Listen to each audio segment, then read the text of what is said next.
Hi guys, welcome to the Savvy Money Show with me, host Sean. I apologise for the background noise. I am outside on a walk and talk, and our topic today is patience is a virtue. Every now and then I do these what I call inspirational talks that are key to any investor or trader, and a lot of investors have said in the past the market is a way of transferring money from the impatient to the patient.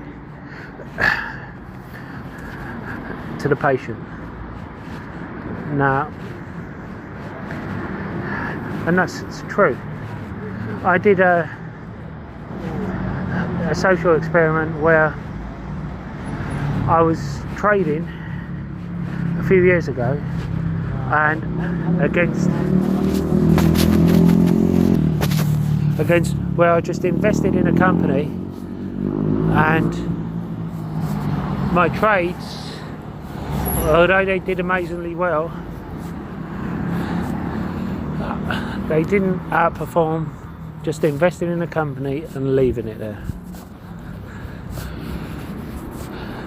Because not all your trades are going to hit, and the losses from some, your wins are going to outweigh the losses, hopefully, if you do it properly. But also, if you're investing properly, the wins from them are going to should outweigh all the time if you're patient enough. This isn't to say do not trade. This is to say do not only trade. If you're young enough and you're going to start trading when you've made a certain amount of money, put some of that money in long-term investments. Now,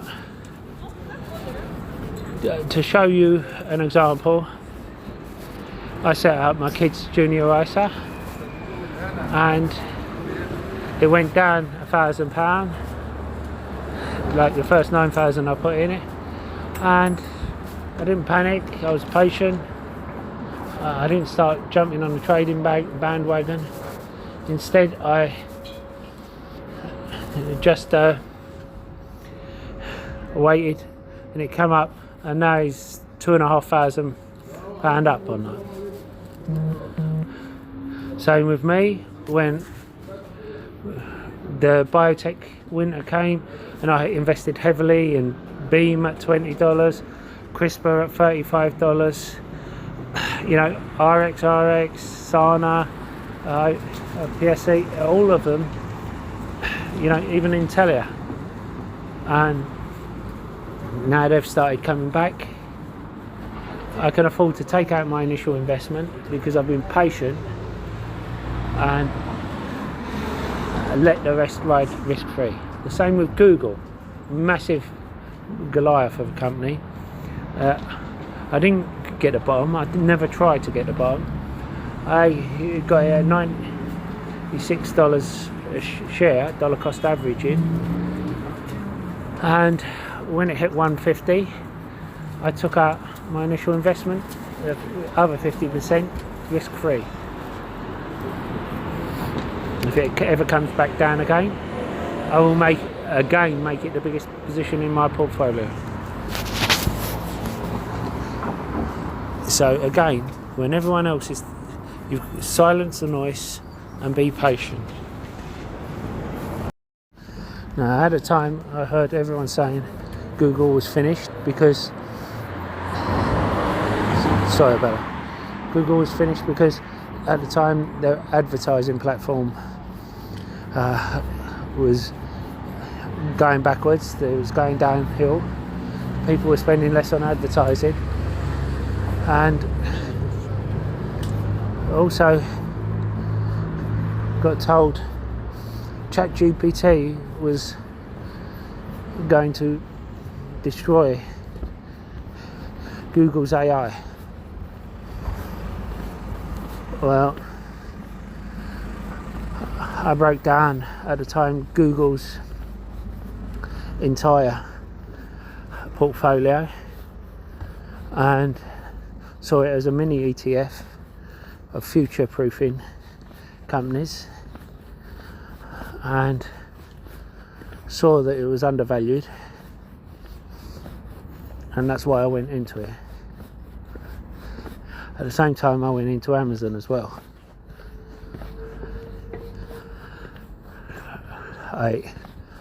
Before ChatGPT announcement, I went into Microsoft, but afterwards I sold out, and after it's run up, and I wanted to get back into it, but it's and I've had a few fill orders that didn't get filled because I got a bit too greedy. However, it's a bit too overvalued for me. I'm out of Amazon now. I love the business. I love Amazon Web Services, the way it's doing things, and I think they're going to have massive growth. They're going to pick up a lot of share from the cloud storage from Apple, with the fact that they offer free unlimited cloud storage with their Prime. Problem is, they have to pay for that cloud storage, and that's going to hit into their margins. So again, they're going to be paying to get users onto their platform, massive amount, and that cost of acquisition is going to go up. However, they will have people thinking, I'll be paying £5 a month just to have cloud storage,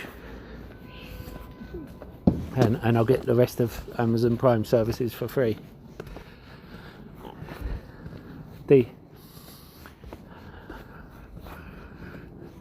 Once we get the numbers of how much it's going to cost them, I may get back in. But don't listen to me, I'm just an idiot on the internet. And you shouldn't listen to anyone. You should hit the like and subscribe if you want truthful entertainment,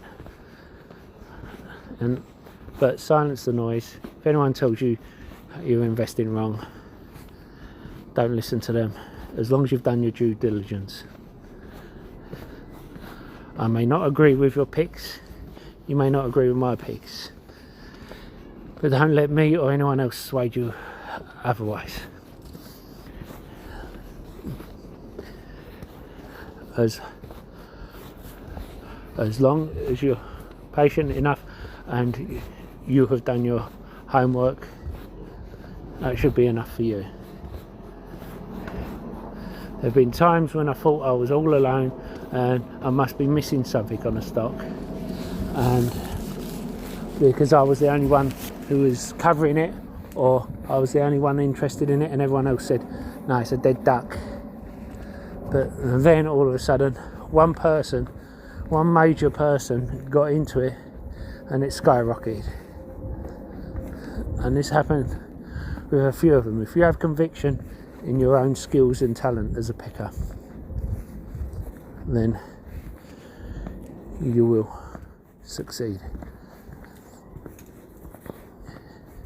Remember, each and every one of you have the opportunity to do it. Each and every one of you have the opportunity to learn how to do it. There's enough material on the internet. I was going to do a course, but then I thought there's enough free material on the internet, so why try to be one of those who charge for it? I do put out a daily watch list. That's in my premium Discord. However, I have a free Discord which I don't charge for, which doesn't have the daily watch list, and I put a lot of content in that as well.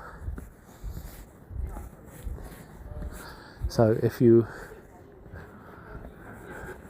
interested in any of that, contact me or see one of the links in the description. There's also links for Trading 212, Freetrade and Lightyear and Invest Engine. I use each of those platforms and they are all good in their own way, and I like Lightyear for the fact they pay a good rate of interest on uninvested funds while you're waiting for a certain company to come down to your strike price. I also like the fact that they don't charge and they give good options on there.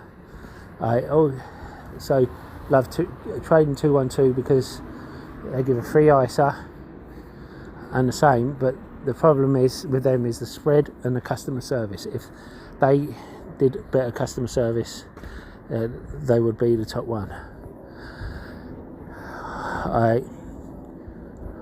Stake has fallen out of my top few ones. I have a link. I do use it, but rarely, because they started charging £3 fee. However, they do a stock lending program. So you may be able to make some money that way. I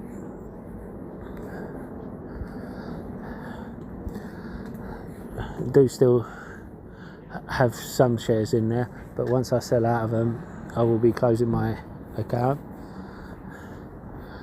I have a Webull link and a Moomoo link. Webull, it's okay. It's fairly good, but it's not as good as I expected, because some of the stuff they do in America they don't do in UK, but it's still okay. Invest Engine I love, because even some of the Vanguard ETFs, you can create your own ETFs portfolio, and some of the Vanguard ETFs are cheaper on there than they are in Vanguard, and you have no fees except for the management fee. Again, you will get a sign-up bonus. So remember, don't listen to the negativity. Don't listen to people telling you your picks are no good, as long as you've done your due diligence. And I'll see you in the next video.